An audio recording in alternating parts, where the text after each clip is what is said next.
अहमदनगर जिल्ह्यातील ताजा घडामोडी बघण्यासाठी रोखोक या वृत्तवाहिनीला आजच लाईक करा, सबस्क्राईब करा आणि शेअर करा।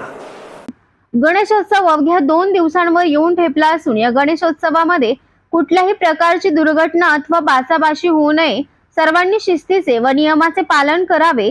मंडळाच्या काही अडचणी असल्यास त्या आम्हाला सांगाव्या, त्यावर योग्य ती कारवाई करण्यात येईल असे प्रतिपादन शिर्डी उपयोगी पोलीस अधिकारी शिरीष वमने यांनी केली आहे। गणेशोत्सवाच्या पार्श्वभूमीवर कोपरगाव शहर पोलीस स्टेशनच्या वतीने मंगळवार 3 सप्टेंबर रोजी सायंकाळी सर्व गणेश मंडळ तसेच नगरपालिका अधिकारी, वीज वितरण कंपनीचे अधिकारी व पोलीस अधिकाऱ्यांच्या समवेत नुकतीच बैठक संपन्न झाली असून यावेळी पोलीस प्रशासनाच्या वतीने मंडळातील अध्यक्षांना विविध प्रकारचे मार्गदर्शन पोलिसांकडून करण्यात आले असून यावेळी अनेक मुद्द्यांवर साधक बाधक चर्चा संपन्न झाली।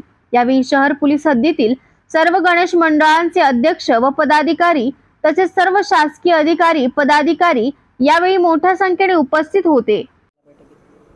सार्वजनिक गणेशोत्सव 2024 याच्या अनुषंगाने आज कोपरगाव शहर पोलीस स्टेशन येथे आपण सर्व गणपती मंडळांचे अध्यक्ष तसेच DJ वाले आणि मंडपाचे काम करणारे लोक, त्यासोबतच नगरपालिकेचे अधिकारी कर्मचारी आणि MSCBचे अधिकारी कर्मचारी आणि पोलीस स्टेशनचा स्टाफ असे सर्व मिळून आपली गणेशोत्सवाच्या अनुषंगाने मीटिंग घेण्यात आली।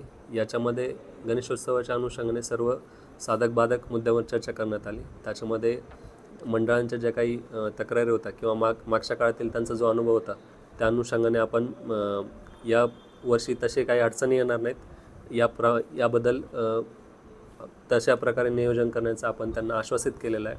तसेच या वर्षीचा जो गणेशोत्सव आहे याच्यामध्ये कोणतीही दुर्घटना घडणार नाही किंवा कोणतेही वादावादीचे प्रसंग उद्भवणार नाही याच्या अनुषंगाने पण सर्वांना सूचना देण्यात आलेल्या आहेत। तसेच सर्व गणेश मंडळांनी CCTV बसवण्याचे आम्ही पोलीस स्टेशनच्या वतीने आवाहन केलेलं आहे। CCTVमुळे काही दुर्घटना किंवा काही अनुचित प्रकार घडणार नाही याची त्यांना जाणीव करून देण्यात आली आणि त्यांनी त्याप्रमाणे तशी कारवाई करण्याचे आम्हाला आश्वासन पण दिलेलं आहे।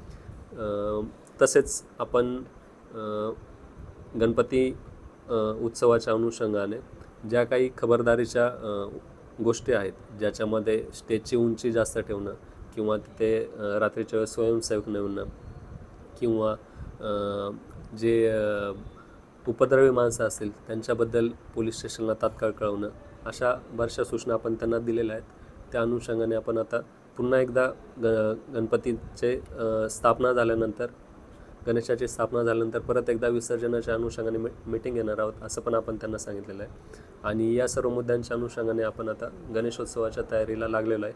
तसेच एक सांगायची गोष्ट म्हणजे पोलीस स्टेशनच्या वतीने मागील काळातील गणपतीच्या गणेशोत्सवातील ज्यांनी काही वादावादी केलेले किंवा काही अनुचित प्रकार केलेला असेल त्यांच्यावर आपण प्रतिबंधात्मक कार्यवाही देखील करत आहोत आणि या अनुषंगाने त्यांना लवकरच त्यांच्यावर कार्यवाही केली जाईल। सर, गणपती विसर्जनाचा अखेरचा टाइमचं काय आपण दिलेला आहे, सूचना किती वाजेपर्यंत आपण विसर्जन